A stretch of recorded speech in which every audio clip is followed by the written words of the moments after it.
زیادہ کمالات کی جامع ہے حضور کی شخصیت، کوئی شک نہیں۔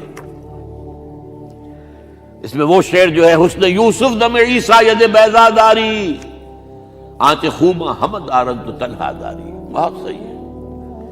حضرت یوسف علیہ السلام کا حسن حضرت عیسیٰ کے سانس کے اندر، پھونک میں جو تاثیر تھی، حضرت موسیٰ کے عصا میں، یہ ساری چیزیں آپ کو دی ہیں اللہ نے۔ جو تمام اچھوں کے اندر تمام اچھائیاں ہیں، وہ ساری اچھائیاں آپ میں جمع ہیں۔ البتہ یہ بات جان لیجئے، میں تجزیہ کر کے آپ کو بتا رہا ہوں، حضور کا مرتبہ اور مقام بیان کرنے کی کوشش آپ کی توہین پر منتج ہوتی ہے۔ وجہ کیا ہے؟ اگر آپ کسی کے مرتبہ مقام کو اس کے اصل مقام کے مطابق بیان نہیں کر سکتے تو کہیں نیچے ہی گریں گے نا۔ ناممکن ہے کہ حضور کے مرتبہ مقام کو ہم بیان کر سکیں۔ سیدھی سی بات ہے، کسی ڈاکٹر کا کیا مقام ہے اپنے فن میں، وہ ڈاکٹر ہی سمجھ سکتا ہے نا۔ کسی انجینئر کا کیا مقام ہے اپنے فن میں، کوئی انجینئر ہی سمجھے گا نا۔ تو حضور کا کیا مقام ہے، کوئی نبی اور رسول ہی سمجھ سکتا ہے، وہ بھی نہیں سمجھ سکتا۔ کیوں؟ نیچے سے اپنے اوپر والے کا پورا ادراک ممکن نہیں ہوتا، اوپر والے کو پورا ادراک ہو سکتا ہے نیچے والے کا۔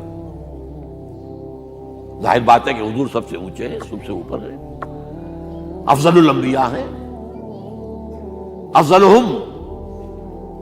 اس اعتبار سے وہ لطیفہ ہے کہ کسی جگہ پر کسی دیہاتی کی کوئی مدد کر دی کسی ڈپٹی کمشنر نے، شاید کہیں وہ کسی جگہ ڈوب رہا تھا، بچا لیا، اس نے کہا رب تینو پٹواری کرے۔ اب یہ اس کی توہین ہوئی، کیا ہوا؟ اسے کیا پتا یہ ڈپٹی کمشنر کس بلا کا نام ہوتا ہے، اس کا کیا مقام ہے، کیا مرتبہ ہے۔ تو حضور کے مرتبہ اور مقام کو کسی درجے میں جاننے والے صرف انبیاء ہیں، کلی طور پر جاننے والے صرف اللہ کی ذات ہے اور کوئی نہیں۔ آپ بیان کریں گے تو کہیں نہ کہیں نیچے رہ جائیں گے۔ آپ کو کیا پتا، یہ جو آپ فرماتے ہیں کہ میں اپنے رب کے پاس رات گزارتا ہوں، ابھی تو عند ربی وہ یطعمنی و یسقین، وہ مجھے کھلاتا ہے پلاتا ہے، میں اور آپ سمجھ سکتے ہیں کچھ؟ شب معراج میں جو مشاہدات ہوئے ہم سمجھ سکتے ہیں؟ لقد رأى من آیات ربہ الکبریٰ، بس ختم۔ اذ یغشی السدرۃ ما یغشی، جبکہ اس بیری کے درخت کو ڈھانپے ہوئے تھا جو ڈھانپے ہوئے تھا، تم نہیں جان سکتے کیا ڈھانپے ہوئے تھا۔ کیا بیان کریں گے آپ کہ حضور کا مشاہدہ کیا تھا وہاں؟ اگر ہمارے لیے کسی درجے میں بھی اس کا ادراک اور فہم ممکن ہوتا تو وہ اللہ بیان کرتا۔ اذ یغشی السدرۃ ما یغشی، جبکہ اس بیری کے درخت کو ڈھانپے ہوئے تھا جو ڈھانپے ہوئے تھا، بس تم نہیں جان سکتے۔ اس اعتبار سے شیخ سعدی کے بھی یہ ربائی جو ہے مبنی بر حق ہے 100%۔ یا صاحب الجمال و یا سید البشر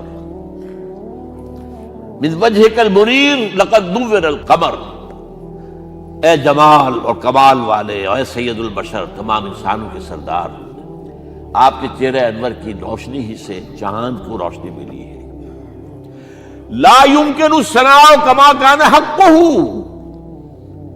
ممکن ہی نہیں ہے آپ کی ثنا جتنا کہ اس کا حق ہے۔ یہ بات میں نے بیان کی ہے، آپ نے شعر کے انداز میں پہلے سنی ہوگی، لیکن میں نے اس کا تجزیہ کر کے بتا، ممکن ہی نہیں ہے کسی انسان کے لیے کہ حضور کے مقام اور مرتبے کو بیان کر سکے۔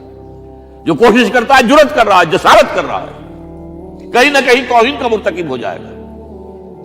ہاں، بحیثیت بشر ہم پہچان سکتے ہیں حضور باپ کیسے تھے، حضور شوہر کیسے تھے، یہ سب ہمیں سمجھ میں آ جائے گا۔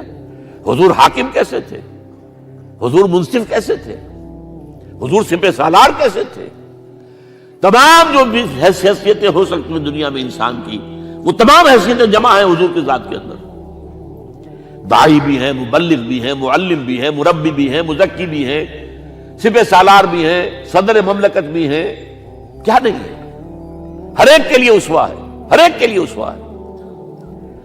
صرف ایک یہ نوٹ کر لیجئے، نقطہ آ گیا ہے ضمنی طور پر، آپ کے اسوے میں ایک خلا ہے صرف. آپ کہیں گے میں توہین کر رہا ہوں، بات سمجھ لیجئے میری. ایک عورت کے لیے اس کی نسوانی زندگی کے لیے اسوہ حضور کی ذات میں نہیں ہے، یہ خلا ہے. یہی وجہ ہے، یہی سورہ مبارکہ احزاب جس میں یہ آیت آئی ہے لَقَدْ كَانَ لَكُمْ فِي رَسُولِ اللَّهِ أُسْوَةٌ حَسَنَةٌ، وہاں آپ کی ازواج کو قرار دیا گیا ہے، مسلمان خواتین کے لیے. اصل میں اسوہ وہ ہے، یا نساء النبی لستن کاحد من النساء، تم عام عورتوں کے مانند نہیں ہو.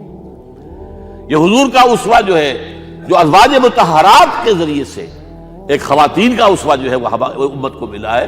باقی کوئی انسان جس حیثیت میں بھی ہو، آپ اندازہ کیجئے 5 وقتہ امام بھی مسجد نبوی کے محمد ہیں اور خطیب بھی محمد ہے صلی اللہ علیہ وسلم. آج ہمارے ہاں 5 وقتہ امام کوئی اور ہوتا ہے، بڑی مسجدوں میں خاص طور پہ مغرب عشاء اور فجر کے اور ہوتے ہیں، ظہر اثر کو ایسے رکھاتے ہیں.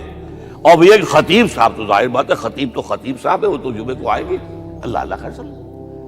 وہاں یہ ہے کہ 5 وقتہ امام بھی ہیں اور آپ خطیب بھی ہیں، مدرس بھی ہیں، معلم بھی ہیں، مربی بھی ہیں، مزکی بھی ہیں. اور آپ نے دیکھا ہوگا ہمارے ہاں جو مشائخ ہوتے ہیں وہ تو نماز باجماعت میں بھی شریک نہیں ہوتے، وہ تو پتہ نہیں کس کیفیت میں کہاں جو ہے وہ نماز پڑھتے ہیں، علیحدہ پڑھتے ہیں تو علیحدہ پڑھتے ہیں، ورنہ وہ تو یہ کہ ہر وقت جو ہے وہ ایک خاص استغراق میں رہتے ہیں.